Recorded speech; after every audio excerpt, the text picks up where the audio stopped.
The cold, slate-gray swells of the North Atlantic standardly offered no mercy, but on this hypothetical morning, they bore witness to an absolute tactical impossibility. It is the spring of 1945. The German battleship Bismarck, somehow surviving its historic 1941 ordeal, finds itself cornered in a shifting fog bank. But the Royal Navy is not its executioner today. As the mist parts, the horizon fills with the terrifying silhouettes of the United States Navy's ultimate surface strike group, the Iowa-class fast battleships Missouri and Iowa, and looming even larger behind them, the uncompleted titan of American naval design, the USS Montana. This is not a balanced engagement. It is a collision of structural philosophy, generational technological gaps, and sheer, overwhelming firepower.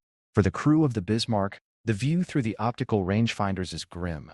Designed in the mid-1930s, Bismarck was built for a specific type of conflict short-range, high-speed night actions, and commerce raiding in the stormy Atlantic. Its protection scheme relied on an incremental, old-school turtleback armor layout. This design made the ship exceptionally difficult to sink at close range because the sloped internal armor deflected flat trajectory shells away from vitals like the engine rooms and magazines. However, against the American giants, this exact defense mechanism becomes a fatal flaw.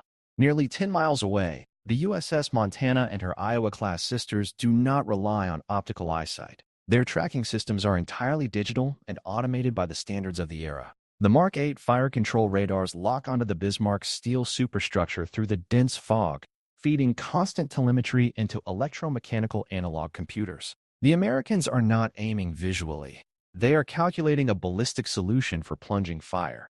The battle opens not with a roar of nearby guns, but with a distant, thunderous cadence from the Iowa and Missouri. Their 16-inch 50-caliber guns elevate sharply, hurling 2,700-pound super-heavy shells high into the stratosphere. Seconds later, the Montana joins the chorus, unleashing a devastating 12-gun salvo from her even massive 16-inch 45-caliber turrets. The total weight of metal suspended in the air over the Atlantic is staggering.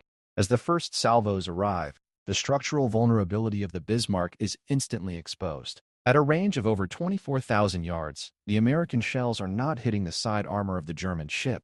They are falling from the sky at a steep, plunging angle. Bismarck's flat upper decks are relatively thin, designed to resist the flatter trajectories of traditional European engagements. The super-heavy armor-piercing shells from the Iowa and Missouri tear through the upper decks like cardboard, bypassing the legendary turtleback slope entirely. They detonate deep within the ship's vulnerable communications center, shattering the primary fire control lines before the German gunners can even establish a reliable bracket on their targets. Bismarck attempts to fight back, her 8 15-inch guns roaring in defiance.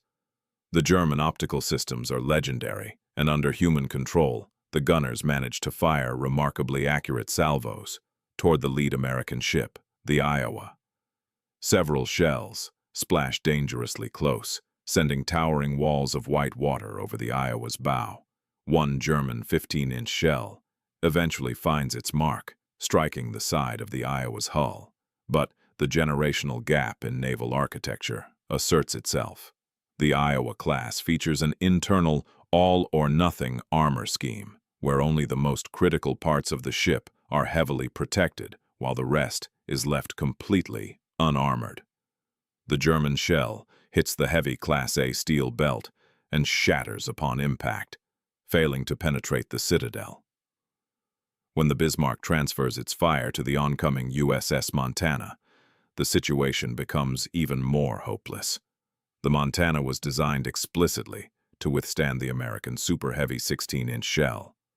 Bismarck's smaller 15-inch projectiles simply lack the kinetic energy and explosive mass to compromise the Montana's massive 15-inch thick external vertical belt armor, even at medium range. Meanwhile, the American return fire is relentless and surgically precise.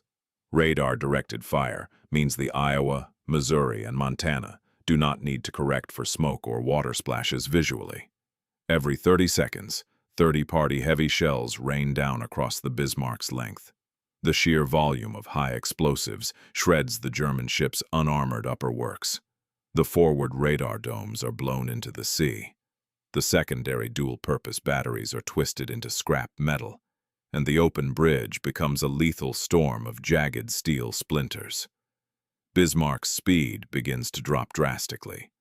The plunging fire from the Montana strikes the waterline, penetrating deep into the boiler rooms, causing catastrophic flooding and fracturing main steam lines. The ship lists heavily to port, her screws churning uselessly against the foam.